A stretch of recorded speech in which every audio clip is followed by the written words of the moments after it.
स्वस्ति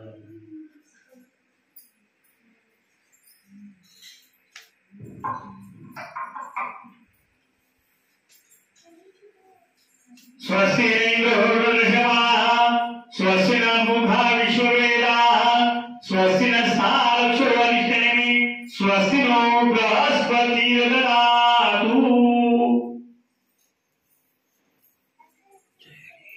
ठेवलं नारळ त्याच्यावर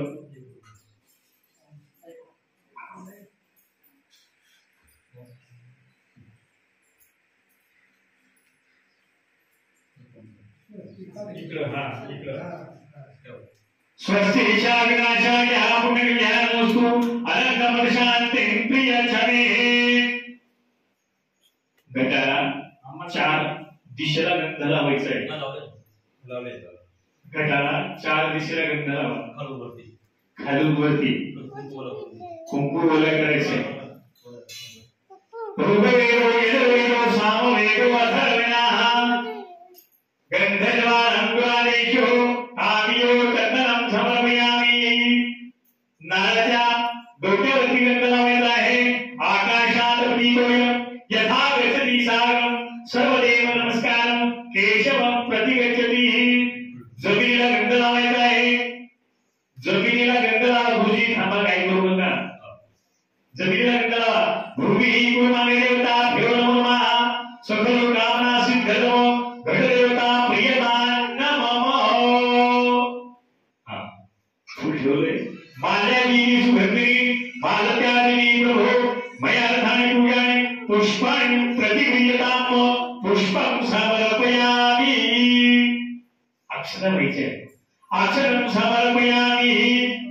तसं बघायला गेलो तर कळसावरती वरुणाला पांढरं फुल घालावं लागतं। पांढरा शब्द बघा, श्वेत पुष्पं समर्पयामि।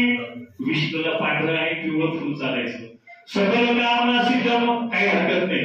वेळेवरती जे असेल ते साधं बोलताना चालतंय। हाच पाहिजे, तसं काही नसतं। सकल कामना सिद्ध्यर्थम वरुणाय नमः घटदेवता प्रियतां नमः। आता दीपदेवता समयीचं पूजन करायचंय बाबा। दीपदेवता भ्यो नमो नमः समवर्ती पाणी शिंपडायचं। पाद्योपाद्यं समर्पयामि।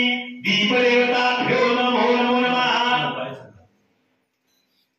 दीपदेवता भ्यो नमो नमः पाद्योपाद्यं समर्पयामि। पंचामृत शिंपडायचं। पंचामृत स्नानं समर्पयामि। शर्करा स्नानं समर्पयामि। मधुस्नानं समर्पयामि। दूधस्नानं समर्पयामि। दीपदेवता भ्यो नमो नमः चांगलं पाणी शिंपडायचं। सिद्धोदक स्नानं समर्पयामि। समयला हळदी कुंकू वाहताय तुम्ही। सकल सौभाग्यद्रव्यं समर्पयामि। हळदी कुंकू वाहताय।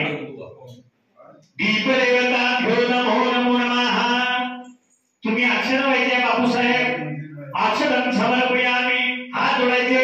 शुभं करोति कल्याणं आरोग्यं धनसंपदा शत्रबुद्धि विनाशाय दीपो ज्योति नमस्तुते। दीपदेवताभ्यो नमो नमो नमः। माल्यादीनि सुगन्धि मालत्यादीनि प्रभो मया रथानि पूजानि पुष्पाणि प्रतिगृह्यताम। अगरबत्ती वाची धूपं समर्पयामि। दीपं दर्शयामि।